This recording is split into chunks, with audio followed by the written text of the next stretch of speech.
So ఏపీలో త్వరలో కాపు సీఎంపై అధికారిక ప్రకటన చేసే ఛాన్స్ కనిపిస్తోంది బీజేపీ హైకమాండ్. తెలంగాణలో బీసీ సీఎం తరహాలో ఏపీలో కూడా కాపు సీఎం నినాదం అందుకోబోతున్నట్టు తెలుస్తోంది. దీనికి సంబంధించి 1-2 రోజుల్లో ప్రకటన కూడా విడుదల చేయబోతున్నట్టు తెలుస్తోంది. బీసీ జాతీయ నేత శివప్రకాష్ జీ నేతృత్వంలో భేటీ కూడా అయ్యారు. ఈ కీలక భేటీకి 10 మంది ముఖ్య నేతలు హాజరయ్యారు. పురంధేశ్వరి సహా కొంతమంది మాత్రమే ఈ భేటీకి ఆహ్వానం అందింది. టీడీపీ నుంచి వచ్చిన వలస నేతలకు ఈ భేటీలో ఆహ్వానం అందలేదు. అయితే భేటీలో పొత్తు సహా పలు అంశాలపై నేతలు చర్చించినట్టు తెలుస్తోంది.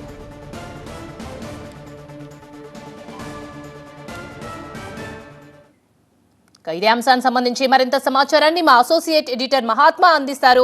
మహాత్మా, మొన్నటి వరకు త్రిముఖ పోరు ఉండబోతోంది ఆంధ్రప్రదేశ్లో అనుకున్నాం, కానీ ఇప్పుడు అలా కనిపించట్లేదు. సిచ్యువేషన్ మొత్తం కూడా వన్ సైడ్ అయిపోయింది. బీజేపీ ఒంటరిగా పోటీ చేయబోతుందా? వైఎస్ఆర్సీపీ కూడా బీజేపీకి అనుకూలంగా ఉందనే సంకేతాలు కూడా మనకు కనిపిస్తూ ఉన్నాయి. కాబట్టి వైఎస్ఆర్సీపీతో వెళ్ళబోతుందా? ఎలా ఉండబోతుంది ఇప్పుడు బీజేపీ స్ట్రాటజీ మొత్తం? బీజేపీ యాక్షన్ ప్లాన్ ఒకటి రూపొందించుకుంది, ఒకటి ప్లాన్ ఏ. ఆ ప్లాన్ ఏ ప్రకారం పొత్తులు ఇవన్నీ కలిసి వస్తే 2014 తరహాలో తెలుగుదేశం జనసేనతో కలిసి ముందుకెళ్లే అవకాశం ఉండేది. కానీ ఆ విషయంలో తెలుగుదేశం పార్టీ వ్యవహరించిన తీరు పట్ల బీజేపీ అగ్రనాయకత్వం కొంత అసహనంతో ఉంది. పొత్తుల గురించి తమ నిర్ణయం చెబుతామని చెప్పి ఇక్కడ ఏమీ సమాచారం ఇవ్వకుండానే అక్కడ అభ్యర్థులను ప్రకటించుకోవడం, ఇవన్నీ చేసేయడం వల్ల బీజేపీ ఇప్పుడు ప్లాన్ బికి షిఫ్ట్ అయిపోయింది. ప్లాన్ బి ప్రకారం తాము ఒంటరిగానైనా పోటీ చేయడానికి సిద్ధపడాలి. ఆ ఒంటరిగా పోటీ చేసే క్రమంలో మళ్ళీ 2019 తరహాలో అతి తక్కువ ఓట్లతో ఓటమి పాలవ్వకుండా గెలుపొందడానికి ఏ అంశాలు తమకు అనుకూలంగా ఉంటాయన్న దాని మీద దృష్టి పెట్టింది. ఆ క్రమంలో ముందు బలమైన అభ్యర్థులను ఆకట్టుకోవడం.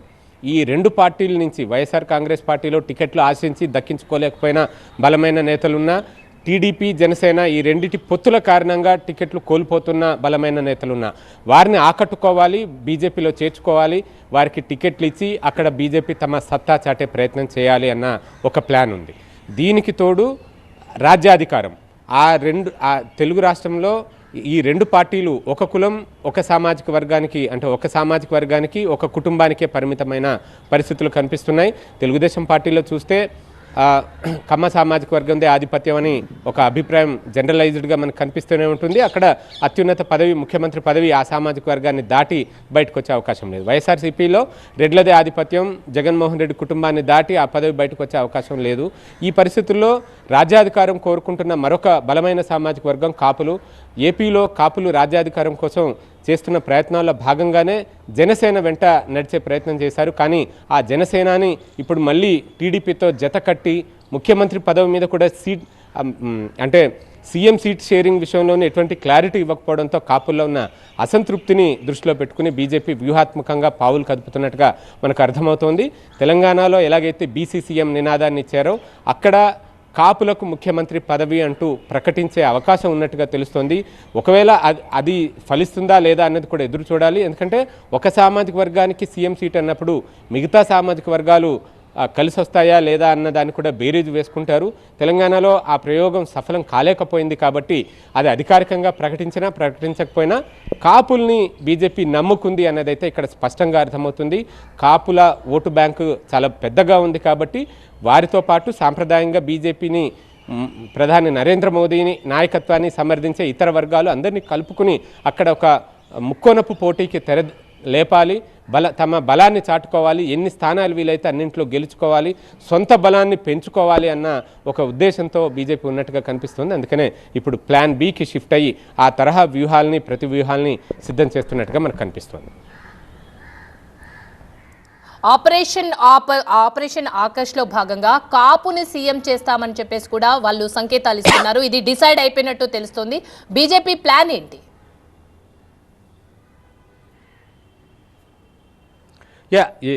ఇప్పుడు చెప్పింది అదే. అక్కడ ఆంధ్రప్రదేశ్లో రాజ్యాధికారం కోసం చూస్తున్న బలమైన సామాజిక వర్గాల్లో, రాజకీయంగా క్రియాశీలకంగా ఉన్న సామాజిక వర్గాల్లో కాపు సామాజిక వర్గం ఒకటి. కాకపోతే ఇంతకాలం పాటు అటు తెలుగుదేశంలోనైనా ఇటు వైఎస్ఆర్సీపీలోనైనా అంతకుముందున్న కాంగ్రెస్ పార్టీలోనైనా సరే ఆ సామాజిక వర్గానికి హైయెస్ట్ పొజిషన్ సీఎం పదవి అన్నది ఇప్పటిదాకా దక్కలేదు. కేవలం మంత్రి పదవులతోటే సరిపెట్టుకోవాల్సి వచ్చింది. గతంలో ప్రజారాజ్యం పార్టీ పేరుతో చిరంజీవి ప్రయత్నం చేసినప్పటికీ అప్పుడు సఫలం కాలేకపోయారు. సో ఈసారి జనసేనతోనైనా తమ కళ నెరవేర్చుకోవాలని చెప్పి కాపులు ఎదురు చూస్తుంటే జనసేన 24 సీట్లకే పరిమితం అయిపోవడం, అందులోనూ ముఖ్యమంత్రి పదవి షేరింగ్ అడగకపోవడం, ఇలాంటివన్నీ కూడా కాపుల్లో ఒక తీవ్ర అసంతృప్తికి కారణమయ్యాయని చెప్పుకోవచ్చు. ఈ అసంతృప్తిని దృష్టిలో పెట్టుకున్న భారతీయ జనతా పార్టీ తాము దాన్ని ఎన్కాష్ చేసుకోవాలన్న ప్రయత్నం చేస్తోంది. అందుకే ఈ కాపు సీఎం అన్న ఒక నినాదాన్ని తెర మీదకి తెచ్చే ఆలోచనలో ఉన్నట్టుగా తెలుస్తోంది. బట్ అది అమలు చేస్తారా లేదా అనేది కూడా చూడాలి. అంటే దానివల్ల కలిగే లాభ నష్టాలను కూడా బేరీజు వేసుకుంటున్నారు.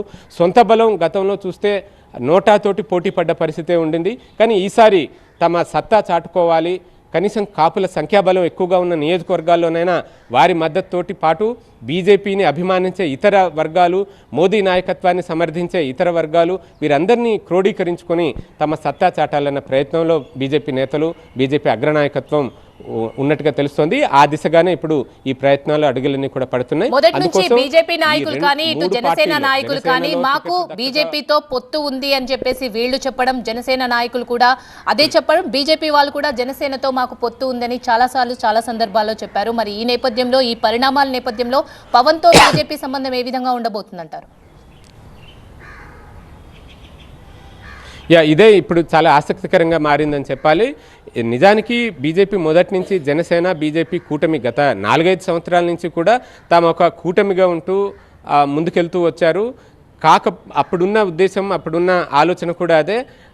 కాపు ఓటు బ్యాంకు, జనసేన బలం, తమకంటూ బీజేపీకి ఉండే సాంప్రదాయ ఓటు బ్యాంకు, ఇవన్నీ కలగలుపుకుని అక్కడ ఒక తృతీయ శక్తిగా ఎదగాలి అని చెప్పి భావించారు. కానీ జనసేన అధినేత తెలుగుదేశాన్ని కలుపుకోవాలి, తెలుగుదేశంతో కలిసి సాగాలి అన్న ప్రయత్నాల్లోనే ఉండడం వల్ల బీజేపీ అనుకునే సాధించలేకపోయింది. ఇప్పుడు ఈ పొత్తు కుదిరితే ఒక రకంగా ఉండేది, కానీ కుదిరే పరిస్థితి కనిపించట్లేదు. మరి జనసేనాని టీడీపీని వదిలేసి బీజేపీ వైపు రాగలుగుతారా? ఒకవేళ కాపు సీఎం నినాదాన్ని అందుకుంటే దానికి ఆయన అంగీకరించి బయటకు వస్తారా? లేదు టీడీపీతోటే కలిసి సాగుతారా? వ్యతిరేక ఓటు చీలిపోయి జగన్ లాభపడతాడు అన్న మాట చెబుతూ వస్తున్నారు కాబట్టి ఆయన దానికే స్టిక్ అయ్యి టీడీపీతోటే కలిసి ముందుకెళ్తారా అన్నది ఆయన తేల్చుకోవాల్సిన అంశం. ఆయన ఎటు తేల్చుకుంటారు అన్నది కూడా మనం ఎదురు చూడాల్సి ఉంటుంది. బట్ బీజేపీ అయితే ప్లాన్ బిని సిద్ధం చేసి పెట్టుకుంటుంది.